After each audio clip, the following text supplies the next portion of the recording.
This show is sponsored by BetterHelp Online Therapy. You matter, you do, and you're awesome. Don't fight us on this one. Ask your friends. Visit betterhelp.com/super and take care of number 1. Hey, brother! Okay, Ben, so as a non-writer myself, one of the things that always baffles and amazes me about reading novels is how the author was obviously able to sit in the driver's seat of so many different characters' heads and make them make compelling different decisions. Decisions that are not based on how they themselves, the author, might make those same decisions. Which is just so impressive when you consider how radically differently two characters might approach any given problem. Like, I'd go as far as to say sometimes it genuinely felt impossible to me that the same person wrote Albus Dumbledore and Vernon Dursley, Gilderoy Lockhart and Severus Snape, Dobby and Professor Umbridge.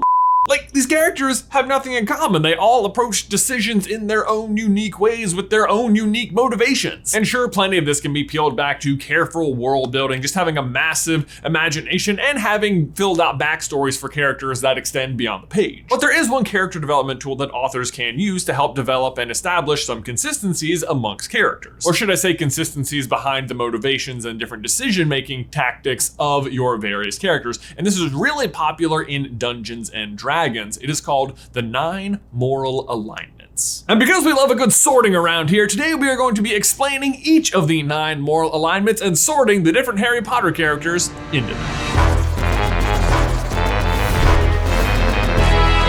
Hey, brother! Guys, before we dive on in, we need to give a huge thank you to today's sponsor, Candid. Okay guys, I have to tell you that the older I get, the more I appreciate people who are like really good at what they do. Like, I used to cut my grass with this hand-me-down half-broken push mower.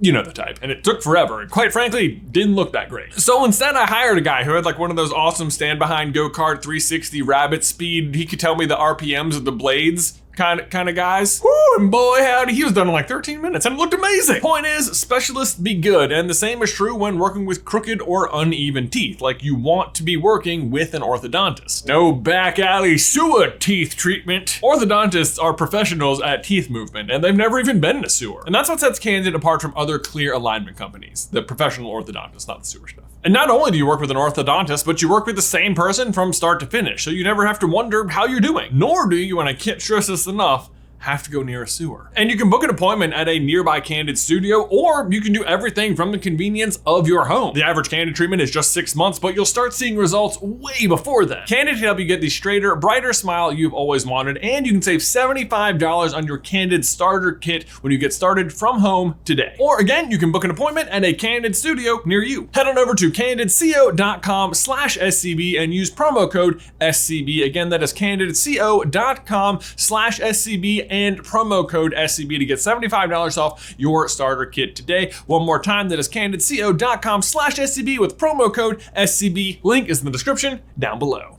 Okay, so the 9 moral alignments is basically a 3x3 matrix that helps you decide how your character would act in any given situation. And we have 3 different qualifiers to go on each axis, which sounds a little bit complicated, but in the end, there's just obviously 9 different options. Across the horizontal axis, you have lawful, neutral, and chaotic. And down the vertical, you have good, neutral, and evil. Meaning any given character could be lawful, good, neutral, and evil, neutral, good, neutral, and evil, or chaotic, good, neutral, and evil. So any given intersection represents those 2 ideas. Like, you could have characters who are lawful good or chaotic good. In said case, both characters would be good in alignment, but in very different ways. Like, Lupin and Sirius probably represent those differences pretty good. Lupin is very balanced and patient, while Sirius is very excitable and action-oriented. But at their core, they both just want to help Harry and defeat Voldemort. And typically the way it works is characters oriented with the protagonist will be on the good side of things, and characters oriented with the antagonist will fit on the evil side of things. And then obviously everyone else is just neutral. And I'm gonna start filling this grid in from the bottom because I think the Wizarding World has some very clear-cut examples of each of the evil categories. Starting with the big baddie himself, Tom Riddle, aka He Who Must Not Be Named, aka the Dark Lord, aka Voldemort.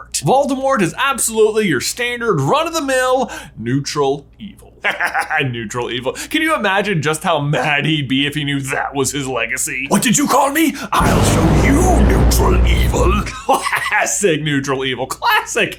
What a dude. But classic really is the right word. I mean, Voldemort is your really, truly classic villain. On the whole, he's mostly just evil for the sake of being evil. He represents everything that is dark and bad in the wizarding world. When he wakes up in the morning, he puts his socks on just like any other neutral would, except then once he has those socks on, he makes every decision based on how evil it is, and the more evil, the better. Although to be fair, in this example, we know for a fact Voldemort doesn't wear socks, which is a fact I'm not sure we actually needed to know, but also one I feel like I knew anyway. I wonder if he's ever stepped on a bee or like gotten a splinter. The point is, he's just not really that complex. He's just sort of always been this way. Even his origin story is limited at best. He wasn't bullied because he was different. He bullies people because he's different, or in his opinion, better. He's mean to people who are different from him. He's mean to people who are similar from him. He has no compassion whatsoever. He's basically just like vanilla evil, or as I like to call it, technically a flavor. Moving on though, let's switch gears to a character many would consider one of the most carefully and well executed in the entire series,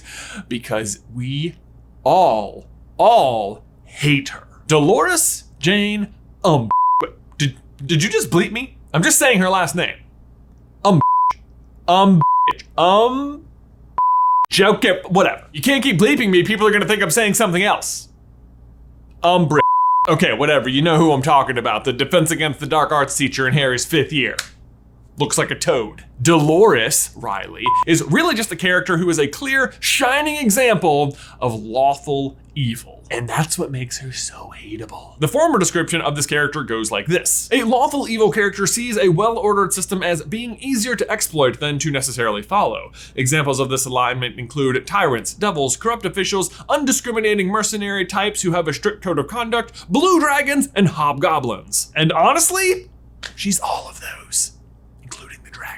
But especially the hobgoblin. She is all about rules. She is blind when it comes to rules. If there's something she doesn't want to happen, she makes a rule, so it's not allowed. Or, and this one's worse, so it is allowed. And in the worst way, she sources a tremendous amount of joy from this kind of control. So much so that she is the only evil character in the series capable of producing a Patronus, which, if I'm honest, kind of sickens me. You don't deserve that spell. But let's be fair here, just because a character follows the rules doesn't make them inherently bad. Like, rules themselves aren't inherently bad, unless they were formed by But there are plenty of really good characters who are also all about the rules. Lawful good characters are described like this. One who typically acts with compassion and always with honor and a sense of duty. However, lawful good characters will often regret taking any action they fear would violate their code, even if they recognize such an action as being good. And there are a few really awesome characters who fit this mold really well. Like, for example, I'm sure you don't even need me to tell you, Hermione. Before either of you come up with another clever idea to get us killed, or worse, expelled. She needs to sort out her priorities. But seriously, that line right there is like what they have on the napkins at the Lawful Good Club. Like, it sums up Hermione's character so well, at least early on. That is, in case you can't read the subtext, that it would be worse to be expelled than to die. She also notably knows that fiend fire is a way they could destroy the Horcrux, but doesn't bring it up because she just considers it too dangerous. I mean, Ron abandoned them, but whatever. But what makes characters like this really fun is when they step outside their rule and do something just a little bit more rash. Petrificus totalis. Sort of exciting, isn't it? Breaking the rules. McGonagall also fits this one like a glove. She's like the Gryffindor foil to Slytherin's Snape, except she punishes her students just as hard as the rest of everyone. But then also, I have found you a seeker. There are several things I would like to say. I've always wanted to use that spell. Okay, in the last one, she's not actually breaking the rules, but I always want to use that clip. On the complete opposite side of the board, can you tell I'm totally chaotic good? Let's finish off our evil row with chaotic evil. Harry Potter has lots of evil characters, but only one really fits the bill so perfectly when it comes to this category, and that is Bellatrix Lestrange.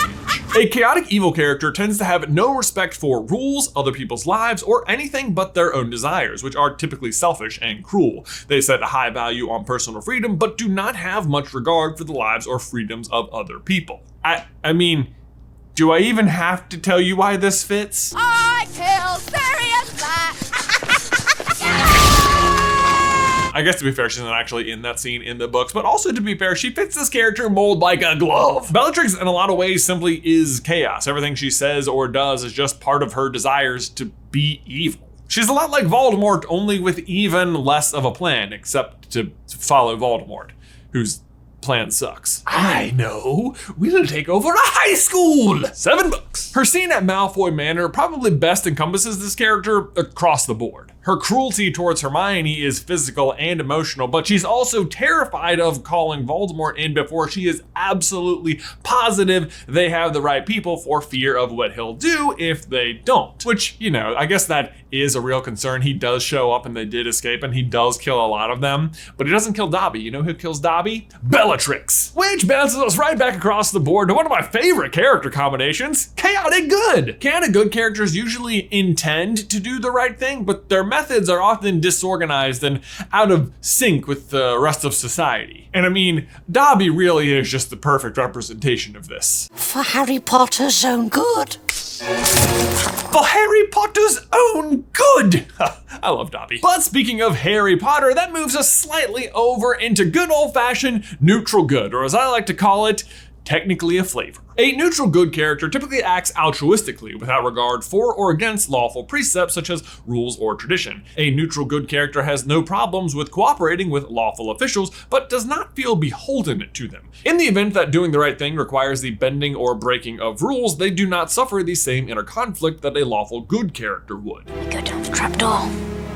Tonight. Neutral good characters will typically abide by the law, and sometimes Harry actually fears the consequences of breaking it, like when he blows up his Aunt Marge. But he is also totally fine just judging the law himself and bending or breaking it when he sees injustices, like, you know, forming a secret army when the school is being run by a dictator, or breaking into the ministry after hours to save Sirius from being tortured, or refusing to cooperate with the ministry after Dumbledore's death. And it's not just that he recognizes the difference between good and bad, it's that Harry takes active steps to try and be good. That's what keeps him above the line in the good category and not down in the center towards neutral. But speaking of which, let's talk about neutral characters because they're kind of unique. There are fewer of these in Harry Potter overall because it's a series about good versus evil and most of the characters get an alignment, but that's not to say they have no representation, and my favorite is our chaotic neutral character, which, dare I say, is pretty obvious.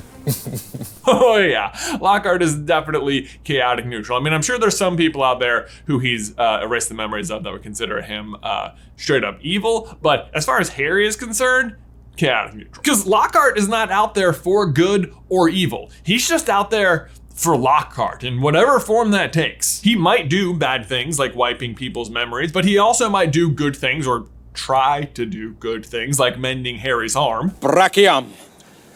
Emendo.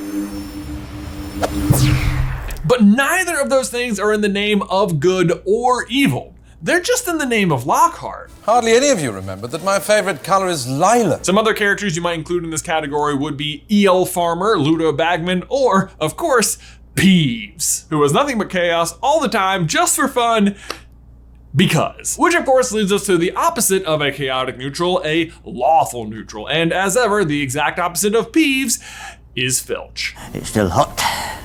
That means there's a student out of bed. They're exact opposites because they're both poltergeists, one manifested by all the rule breaking in the school and one by all the rule following in the school. This is the only way at all in which Filch makes sense. Full video by clicking the card. Now, yes, Filch probably leans a little bit more evil in Order of the Phoenix when he's aligning himself with, Dolores. But for the most part, he's just a straight up rule stickler to a fault. Was a time detention would find you hanging by your thumbs in the dungeons.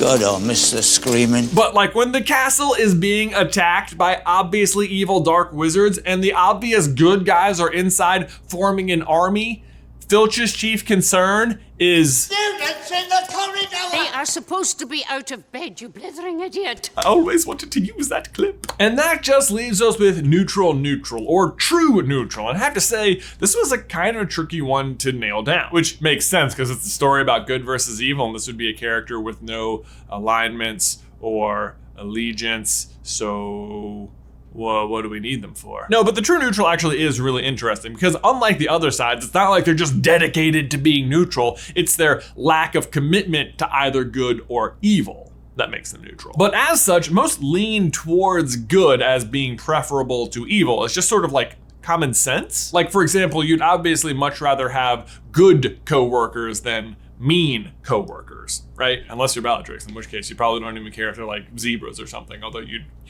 probably kill them. True neutrals also tend to believe in the status quo, that things simply are the way that they are because that's the way nature is. Sure, maybe things can dip up or dip down, but in the end, everything will just even out. A really good way to identify the neutral character, though, is again, whether or not they support the antagonist or support the protagonist. And if it's neither, they're probably neutral. So with that said, our true neutral character for Harry Potter is Cedric Diggory! Which I know, calm down everyone. Like, obviously Cedric leans good, but it's in the same way that all true neutrals do. But in a lot of ways, is he not also just the innocent bystander who got taken out by the greater battle? Like, I'm sure he would have been on Harry's side, but it's not like before Voldemort came back, he was actively supporting Harry. When Harry falls off his broom in Prisoner of Azkaban, he does offer to have a rematch or to have the match just not count, but not because it's like the right thing to do, but because that's just the more fair thing to do. Like, the match didn't happen according to normal circumstances. He also gives Harry a clue about the golden egg, but again, not because it's the right thing to do, just because it will even him out with Harry for tipping him off about the dragons. Harry seeks Cedric out completely unnecessarily just to give him a warning. Harry's tip is literally to protect Cedric's life. Cedric's tip is to make them even. Even him offering the cup up to Harry at the end, I mean, selfless? Yes. But also, it's just sort of the way things are. Like, he's in Hufflepuff, and Hufflepuff never wins. Harry's in Gryffindor, and he's Harry Potter, the boy who lived. Of course he should win. Which I personally disagree with that logic, but I do think it's how he feels. Like, he's not supposed to win, so he shouldn't. Again, I know Cedric is a good person, but he's not supporting Harry in his fight against Voldemort, and he's definitely not supporting Voldemort in his fight against Harry. And even though he is competing against Harry in the Triwizard Tournament, it's not even as an antagonist, it's just as another character. But there you go, guys. Those are our top picks for the 9 moral alignments inside of Harry Potter. I am particularly interested to know if you agree with us about Cedric, and if not, who would you say is a true neutral character in Harry Potter? We also very intentionally left Snape off of this list because I think he is incredibly tricky to place on the grid. So my question for you is, where would you place Snape? I mean, he supports both sides at various points, but also double crosses both sides. But guys, thanks as always for watching today's video. Don't forget to leave a like on it if you haven't already, and subscribe so you don't miss any future Harry Potter action from us. If you want to see us sort Harry Potter characters into their Enneagrams, you can check out this video right here. But otherwise, Ben, until next time, I will see you in another life, brother.